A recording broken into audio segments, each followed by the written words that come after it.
You're watching the News Channel 15 Highlight Zone with Glenn Marini. Sports coverage you can count on with the Highlight Zone starts now. They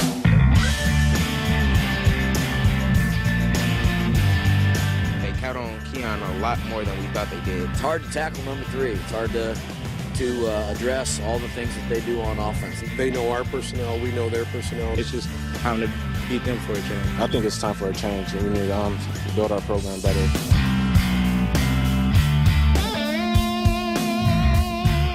Let's groove into that music. Hey, are you ready for a rematch? That's the big question on sectional championship night. The Wayne Generals, yeah, they beat Snyder on the final Friday of the regular season, kept the Panthers from winning the SAC outright. It also clinched Wayne a share of the victory belt for the first time since 1993. Stakes, hard to believe, but even higher tonight at Spooler Stadium. And for that, we bring in Joe Whalen with more. Joe. Yeah, Glenn, we know the three certainties in life: death, taxes, and you don't beat Snyder twice in the same season. As you said, Wayne already managed it once, stole the outright SAC bell from the Panthers.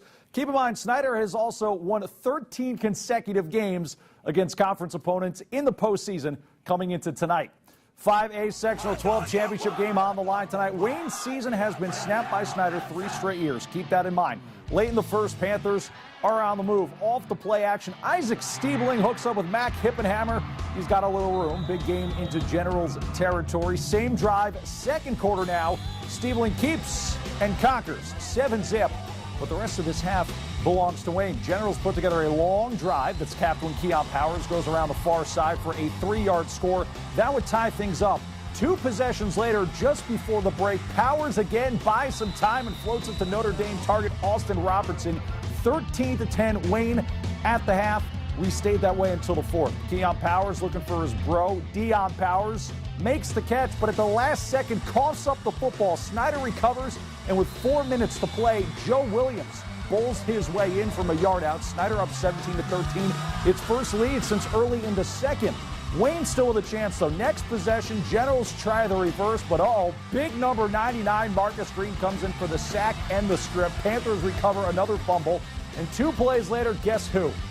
Money Woods, and this is just straight cash. 20 yards to the end zone to ice it. Time to bounce in Panther country once again. Snyder, another sectional championship. They take it 24-13. It's a great feeling. We came out here and won a championship. I worked with all these people for 4 years, and we did our thing. We came out here and played hard. Wayne is a very good team. They played their best football they could play. We've just been preaching it all week that we have to, he can score on any single play. Any play he can score. He's that good. I mean, and our defense, we did good doing our job. Can't be more proud of our defensive coaches, defensive players, the whole team, just because of we haven't faced as dynamic a player of that kid in my 25 years being around here. Wayne ends a fantastic season with a 9-2 mark. Snyder will play Westfield next week for a regional championship. And Glenn, I tell you what, if the defense continues like it plays tonight, holding Wayne 35 points below its average, they might be booking tickets for Lucas Oil. Yeah, and Snyder wins the rematch against Wayne. They played Westfield in the playoffs. Westfield knocked them out last year, although Westfield's quarterback now is at St. Francis, Nick Ferrer. So some faces are going to be different, but some familiar programs going head-to-head next week in Indianapolis. Thank you, Joe. Hey, in 6A, they're already playing for regional championships. Undefeated Carroll making the trip to top-ranked Carmel. Carmel looking good. Second quarter, Aiden Smith for Carroll throws. He had an earlier touchdown run, but Greyhound Luke Parker coming up with the leaping interception for Carmel. Then in the third, Carmel's Isaac James takes it around the right side, and he knows what to do with the little juke there. Finishes with the touchdown. Carmel up 35-6 at this point. Same score, Shakir Paschal takes the handoff in for the touchdown. Greyhounds beat Carroll 56-6. They're going to face Penn at 6A semi-state. Meanwhile, Doug Dinan and the Carroll Chargers finish 11-1 on the season. Back to sectional championship games in 4A. We're talking sectional 22 NHC rivals in Norwell and Columbia City. Second quarter, that was Adam Narwhal from Pearson Harnish. Norwell scores first. They're up 7-zip, and yeah, Chandler Harnish is loving it. Little bro doing some more things. Harnish finds Reggie Hayes, RH2, with the great hands, and it's 14-zip Knights. Brett Fox trying to get things going for that Columbia City team. They've improved every week. Still in the second quarter, Ashton McCune from Norwell. And if you're from Aussie and you like the tune, of Mr. McCune. He goes all the way back right before the half for the touchdown, and Norwell goes into the break with a 21-zip lead. Jeff Miller loving it on the sidelines for the Knights. Third quarter, how about Harnish again? Keeps it for the touchdown. The Knights up 28-zip, and they are feeling good. Fourth quarter, you're going to see the Eagles get on the board. It's Braden Myers. Had a great season, but it will end for Columbia City at the sectional championship game. Norwell, your sectional champs, they win it 35-7. Offensively, we were patient. We executed well. We didn't turn the ball over and steadily drove down the field and put some points on the board. And our defense stepped it up, basically shut them out there till that late score. It's crazy. There's no words to describe it. It's the best feeling I've had in all football season. My whole career is the biggest win I've ever had in all football. I think we just came out with a lot of intensity. Our seniors had the mindset that we're not going home with a loss. We just want to keep this run going.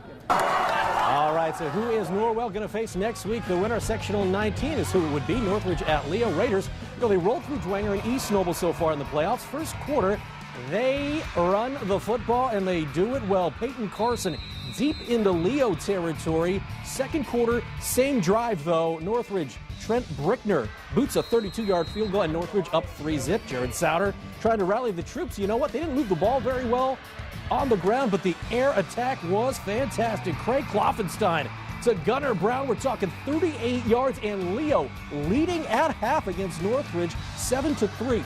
Third quarter, how about Leo's D? They bent, but they didn't break on some key drives. Austin Rinker in there to clean it up, and Leo still led 7-3 heading into the fourth.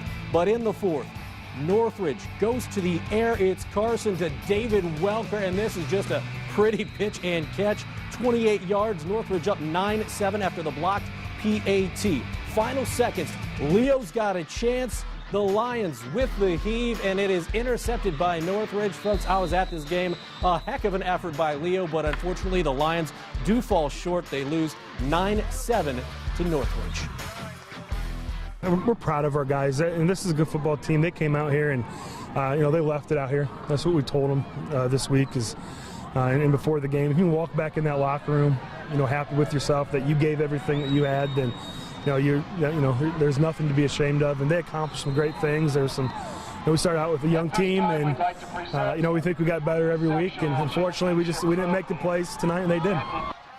Leo does end the season 9-3 overall, while Northridge is going to play at Norwell next Friday for a regional championship. You can bet we are going to be down in Ossian for that one.